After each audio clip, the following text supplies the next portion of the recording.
Modern large language model development no longer produces a single checkpoint. It produces families. You have a shared base, instruction-tuned variants, domain-specific experts, and adapter updates. The natural next step is weight-space model merging, combining these checkpoints into one deployable model without ensembling or another full training run. It's a powerful post-training primitive. But at LLM scale, everyone is focusing on the wrong bottleneck. Most merging research asks how task vectors, sparsity masks, or low-rank updates should be combined. That's the algebra. But the execution reality is completely different. When you have dozens of expert checkpoints sitting on disk, merging stops being a compute-bound problem and becomes an I/O-bound problem. Naive merge scripts treat checkpoints as opaque files. They scan every expert parameter, apply an operator like averaging, ties, or dare, and write the output. As the number of experts scales, the expert tree term grows nearly linearly. You hit the disk limit long before you hit the CPU or GPU limit. This is where MergePipe changes the paradigm. It doesn't propose a new merge algorithm. It introduces a systems-level abstraction that treats expert weight access as a budgeted resource. The core insight is simple but profound. You can decouple which parameter blocks are physically read from how those blocks are mathematically combined. By exposing expert access as a first-class object, MergePipe lets you cap expert I/O, guarantee budget compliance, and still recover the exact standard merge when you allocate full budget. Let's break down how this actually works. First, we need to establish the setting. MergePipe operates in the standard homologous setting, meaning all experts are fine-tuned from a shared base or have already been aligned into a common weight coordinate system. Once weights live in one coordinate chart, the question shifts from alignment to access. Mathematically, a full read merge over a base model M0 and K experts me computes the output block as the base plus a combination function phi applied to all expert deltas. MergePipe exposes the hidden execution choice by introducing an access mask. This mask is a binary vector where each entry corresponds to a specific expert, tensor, and block. If the mask entry is 1, you read that expert delta. If it's 0, you don't. The system tracks a physical read cost for each block, and the total expert read cost is simply the sum of costs for all mask entries set to 1. The merge operator is then rewritten as a mask-aware function psi. If the mask is all ones, psi collapses exactly to the standard full read operator. If the mask is sparse, psi only processes the selected deltas. Omitted entries are represented by the mask itself, not by storage reads. This abstraction enables a three-part execution loop: catalog, planner, and executor. The catalog breaks checkpoints into deterministic, block-structured weight data. Instead of treating a checkpoint as a monolithic file, it indexes tensors and blocks, storing lightweight metadata like size, layout, cryptographic hashes, and statistical sketches. This metadata is reusable. You don't need to rescan checkpoints to estimate costs or plan access. The planner takes that catalog, a merge operator, and an explicit I/O budget. It ranks candidate expert deltas using the catalog statistics, scores them by utility per byte, and greedily selects blocks until the budget is reached. It doesn't solve an exact knapsack problem, which would be too slow at scale.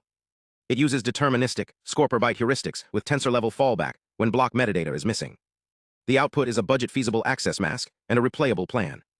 The executor streams base blocks in checkpoint order and uses a delta iterator to materialize only the selected expert deltas. Whether those deltas come from full checkpoints, explicit delta files, or LoRA-style adapters, the executor only pulls what the mask permits. For each block, it applies the mask-aware merge operator and writes the result. Crucially, omitted entries are passed as logical zeros or mask flags. No disk read is triggered. The executor also records a transaction manifest that logs the access mask, plan hash, touched blocks, realized I/O, and full lineage. This makes every merge deterministic, auditable, and fully replayable. Now let's talk about the theoretical guarantees, because this isn't just an engineering heuristic. MergePipe provides 3 formal properties. First, budget soundness. If the planner and executor agree on non-negative read costs, and the executor never reads more blocks than the mask specifies, the actual runtime expert I/O is mathematically guaranteed to stay under the budget. No surprises, no budget overruns. Second, full budget consistency. If you allocate a budget that covers the entire expert pool, the access mask becomes all ones, and the mask-aware operator recovers the exact standard merge. For randomized operators, this equality holds pathwise when using the same seed or mask. You can always fall back to the standard behavior when resources allow. Third, and this is where the math gets interesting, an omitted update bound for additive merges. Suppose you're using a fixed coefficient additive operator, like standard averaging, where the merge weights don't change based on which experts are present. The difference between the full read merge and your budgeted merge is simply the sum of the omitted deltas, weighted by their coefficients. You can bound the L2 norm of that difference by the aggregate L2 norm of the omitted expert deltas. This gives you a direct justification for using delta norms or sketch-based scores in the planner. Maximizing retained utility under your budget directly minimizes the worst-case parameter deviation. It's important to note that this bound only applies to fixed coefficient additive operators.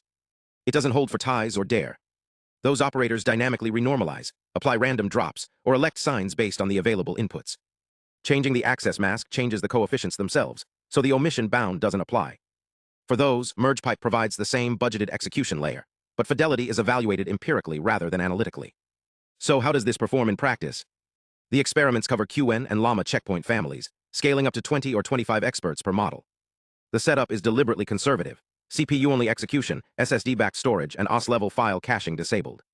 Baselines implement the exact same merge operators, but scan all required expert checkpoints on every invocation. The results are stark. Naive merging shows near-linear growth in expert I/O and wall time as the number of experts increases. MergePipe caps the access set at the budget, making expert reads nearly flat regardless of how many experts you add. You get up to an order of magnitude reduction in expert read I/O and up to 11 times speedup. The planner's behavior is also highly predictable. As you increase the budget from 10% to 100%, realized expert reads, accessed block ratios, and wall time all grow monotonically. The budget B acts as a direct throughput fidelity knob. Operator generality is another win. Because access planning happens before local merge semantics, MergePipe applies the same budgeted abstraction across AVG, ties, and DARE. Sparse methods benefit the most.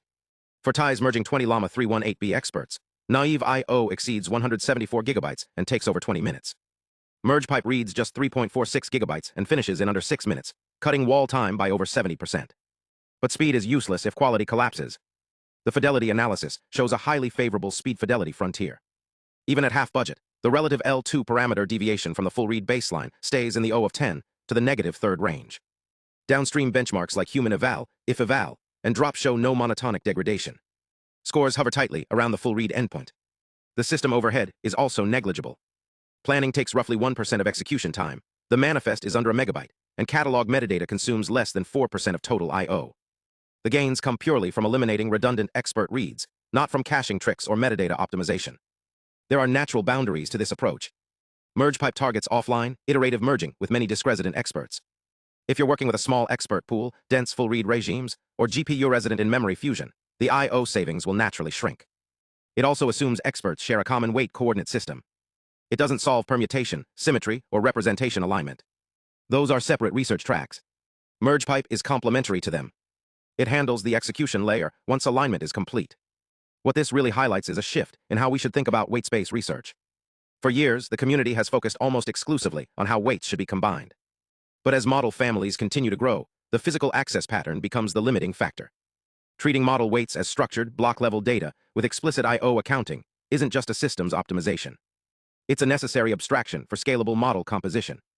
MergePipe proves that by separating logical merge rules from physical access patterns, you can expose a predictable speed fidelity frontier, guarantee budget compliance, and retain downstream performance without sacrificing algorithmic flexibility.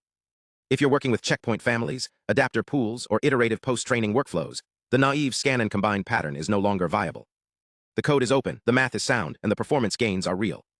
The next phase of weight space merging won't just be about better algebra. It'll be about smarter execution. And MergePipe is a clear step in that direction.